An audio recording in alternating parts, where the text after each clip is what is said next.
지방간을 청소하는 것 중 놀라운 방법에 대해서 말씀드려 보겠습니다. 오늘은 좀 일반적이지 않은 직관적인 지방간 클렌징 팁에 대해서 얘기합니다. 팁에 들어가기 전에 간에 대한 기본 사항만 말씀드리겠습니다. 간은 약 1.5kg 정도이고 500여 가지 서로 다른 기능이 있습니다. 그런데 문제는 간은 지방이 쌓여도 사실상 아무런 증상도 없다는 것입니다. 지방은 내장부터 쌓이기 시작해서 어떤 질병으로 진전되기까지 증상이 나타나는 경우는 매우 드뭅니다. 간에 지방이 쌓이게 되면 결국 피로해지고 약해지고 메스껍고 복부 통증, 오른쪽 어깨 통증, 오른쪽 두통, 오른쪽 등 쪽에 통증을 느끼게 됩니다. 만약 지방간을 가지고 있다면 무슨 일이 일어날까요? 간에 지방이 쌓이면 간세포가 서서히 죽어가게 됩니다. 점차적으로 염증으로 인한 상처의 흔적이 축적되고 이것이 몇 년이 지나면서 간경화증으로 나타나게 됩니다. 그리고 이 과정에서 기본적으로 간은 기능을 잃게 되고 해독 능력도 잃게 됩니다. 그렇게 되면 과도한 양의 코르티솔을 축적합니다. 간은 코르티솔의 양을 조절하는 기관이기 때문입니다. 코르티솔은 스트레스 호르몬입니다. 그런데 이런 문제는 다음에 말씀드릴 문제에 비하면 아주 가벼운 증상에 불과합니다. 간 기능이 상실되면 과도한 양의 에스트로겐을 생성합니다. 과도한 에스트로겐은 그 증상이 다양하게 나타날 수 있죠. 남자에게서 가슴이 나오게 한다든지 유방암에 걸릴 수 있기도 합니다.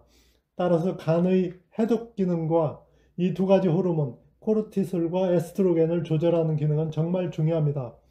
또 다른 문제는 간 기능이 떨어졌을 때 담즙 생산량이 줄어들고 담즙을 생산하지 않으면 유독성 폐기물과 지방을 분해할 수 없게 됩니다.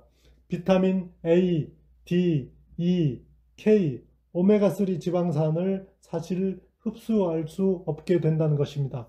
이렇게 간이 제 기능을 할 수 없게 되는 것들은 점점 많아지게 됩니다. 지방간의 한 가지 원인은 술을 너무 많이 마셨기 때문에 생깁니다. 또 다른 하나는 비알코올성 지방간 질환입니다. 비알코올성 지방간은 허접한 음식을 먹는 것에서부터 시작됩니다. 그리고 지방간을 일으키는 큰 원인은 과당일 것입니다.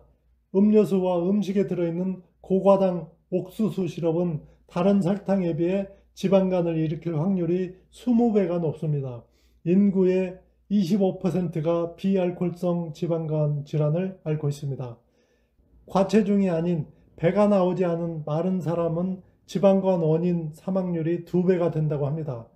아마 그들이 살이 찌지 않아서 건강할 것이라고 생각하고 이것저것 먹고 싶은 거 다 먹을 수 있다고 생각하고 아무거나 먹기 때문인 것 같습니다. 다음 실험 내용은 쥐에게 콜린 결핍 식단에 메티오닌만 먹였을 때 그들이 지방간을 갖게 된다는 연구 결과입니다.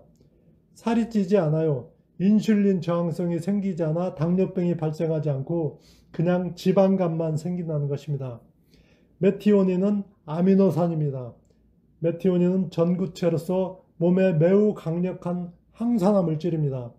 그리고 콜린은 지질 영양소이고 체내 지방을 용해시키고 간에서 지방을 떼어냅니다. 본론으로 들어가면 일반적으로 간 클렌징이나 간 문제를 없애는 방법으로 야채 주스, 지방 섭취를 줄이고 대신 고기를 많이 먹고 등등을 떠올릴 것입니다. 하지만 그렇게 할 때는 한정된 결과만을 얻을 수 있습니다. 왜냐하면 콜린 함량이 높은 음식이 계란 노른자, 쇠고기 간, 유제품과 십자화가 야채 등이 있기 때문입니다. 쇠고기, 닭고기, 돼지고기, 견과류, 생선알 등도 있습니다. 지방간을 교정하는 데 있어서 가장 중요한 영양소 두 가지는 지방과 단백질이 풍부한 음식과 관련이 되어 있습니다. 그러니 지방간을 깨끗하게 하고 치유하고 싶다면 지방을 낮추지 말고 단백질을 낮추지 말고 그러나 과하지 않게 하되 이러한 음식을 끊지 않아야 합니다. 주스나 야채만 먹는 대신 십자화가 야채, 지방, 그리고 단백질을 조합하여 섭취함으로써 해독작용으로 두 가지 목표를 이룰 수 있습니다. 하나는 독소를 제거하는 것입니다. 당연히 간은 해독작용을 하기 때문입니다. 십자화가 야채들이 파이토누트리언트를 제공하여 해독 시스템 생성을 돕습니다. 그런데 야채만이 아니라 특정 동물 제품, 내장고기, 생선, 해산물도 간으로부터 독소를 제거하는 데 도움이 되는 항산화제가 있습니다. 또한 지방을 제거하기 위해서는 반드시 탄수화물을 낮춰야 합니다. 이것이 바로 건강한 케톤, 건강한 버전의 케톤이 필요한 이유입니다. 케토제닉 다이어트, 즉 저탄고지 다이어트로 우리 몸이 탄수화물은 적고 지방은 많은 상태가 되면 몸은 에너지를 얻기 위해 지방을 태우게 됩니다. 이때 간은 지방을 케톤으로 전환시켜 뇌에 에너지를 전달합니다. 이 과정에서 혈당과 인슐린이 감소하는 효과도 볼 수 있습니다.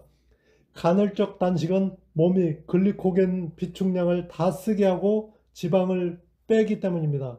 그래서 진공 상태의 상자처럼 몸의 지방을 쫙 빼내는 것입니다.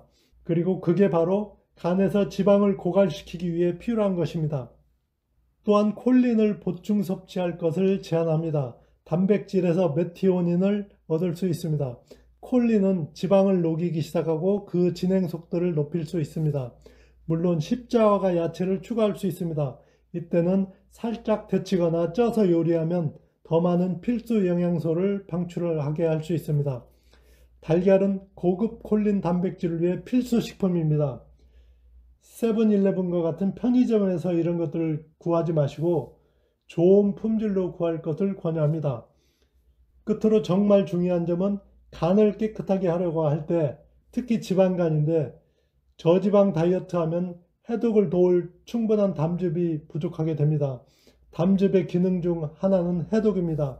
담즙은 단지 지방, 비타민을 흡수한 것만이 아니라 간이 유독성 폐기물을 몸 밖으로 퍼내는 데 도움을 줍니다.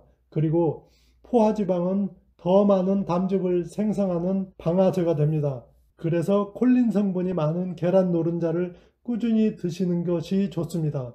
쇠고기 간 그리고 적당한 양의 단백질은 확실히 담즙을 방출하게 하고 메티오닌 또는 콜린이 부족하지 않게 합니다.